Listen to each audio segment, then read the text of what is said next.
going to do is jeopardize him. He's not going to have the durability necessary. He's going to get himself hurt. And in the meantime, you're going to just completely, Mitchell Trubisky's confidence is going to be shot. You're not going to be able to recover from this. And lo and behold, what has happened?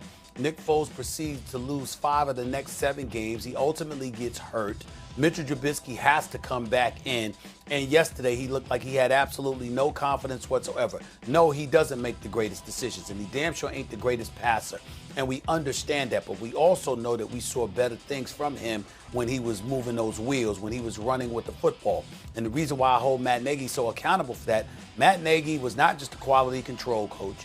He was a quarterbacks coach in Kansas City. He was a quality control coach and an assistant in Philadelphia.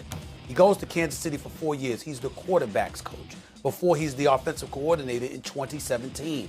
And then he gets the head coaching job with the Chicago Bears. Not only is offense supposed to be your thing, quarterbacks are supposed to be your thing. And somehow, some way, you've had ample time to at least put Mitchell Trubisky in a forward direction to have him looking better. And that has not been the case. So I think that he did ruin it with this move, and I think it's unfortunate. I'm not saying he should be fired or anything, because this would be his first losing season if he were to have it. But I'm not high on the job that he has done this year with the Chicago Bears at all, or the job that he has done with Mitchell Trubisky, Max, period. Nagy's move is not what cost the Bears their season. It didn't ruin the Bears' season. 2 things ruined the Bears' season. The Bears' offensive line is 1, and the schedule was 2. Let's go through this, Stephen A. Bears beat the Lions week 1. Bad team. The Giants, who back then especially weren't playing as well as they're playing recently, bad team. That's 2 wins. As you said, Foles had to come in to get by the Falcons. Also, not a good team. These are all teams with losing records.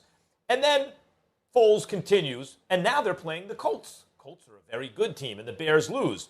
But Foles helps them beat the Bucs, the heavily favored Bucs, in the game that Brady forgot the downs. Foles threw the pass his team needed him to throw to get to field goal range. They kicked the field goal, they go ahead. Brady failed to do the same thing, right? Okay, the first time they met since Foles beat him in the Super Bowl. Now the next game, the Panthers. What happens? The Bears win. The Panthers, not a very good team. So far, whether the quarterback is Trubisky or Foles, they beat the bad teams, and they have 1 win against a good team, authored by Nick Foles, okay? Now what happens? They play the Rams. They got pushed all around up front. They lost. Then the Saints. They lost by a field goal. Then the Titans. These are all excellent teams. And they lost. By the way, they were close competitive games, but they lost. No offensive line. Foles couldn't overcome it. Neither could Trubisky. I don't think it would have mattered who was quarterback, but Foles at least gave them a better chance. Then Foles got hurt in the Vikings game, which they lost. And now we see Trubisky against the Packers lost just like Foles would have lost to the Packers. So without an offensive line, they weren't going to be very good. They have an awful offensive line. They weren't going to be very good. But what looked early like maybe they're better than they were was schedule. The only quarterback between the two to beat a good team was Nick Foles. He still gave them their best chance to win, even though he wasn't mobile and it was a bad line. And the fact that he got hurt, yep, that could happen behind a bad offensive line. Could have happened to Trubisky, too.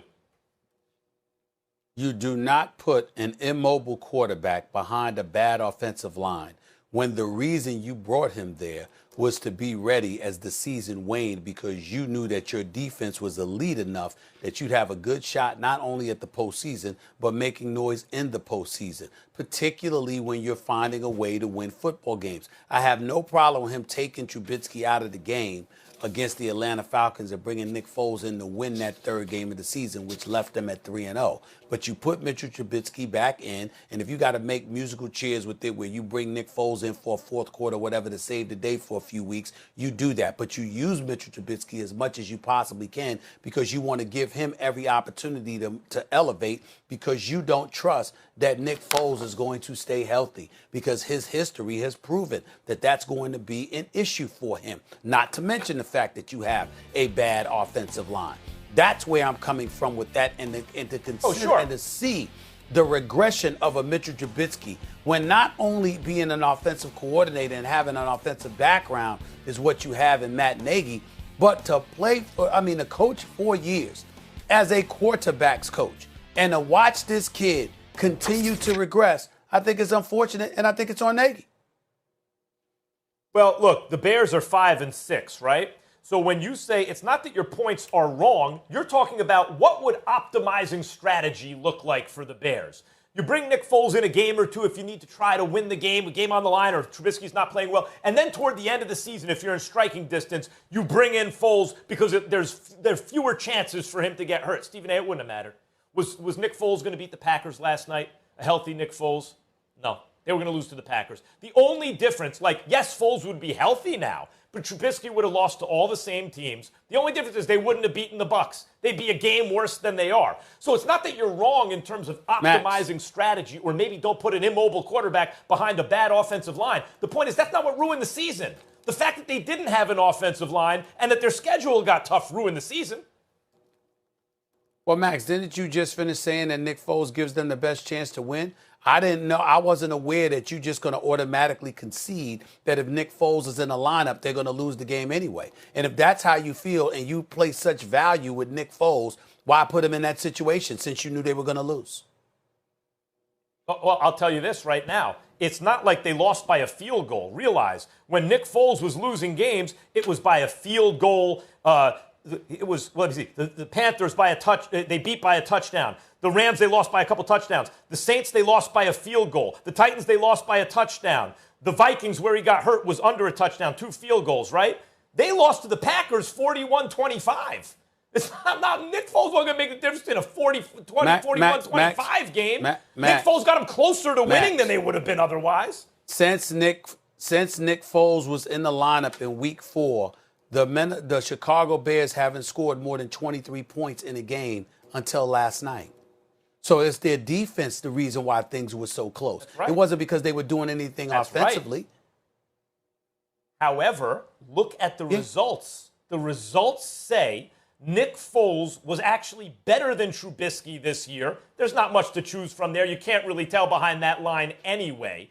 But the fact is, are you saying if they would have done it your way, they'd have made it the playoffs? They weren't making the playoffs this year behind that line. Then why bring Nick Foles? All I know is this.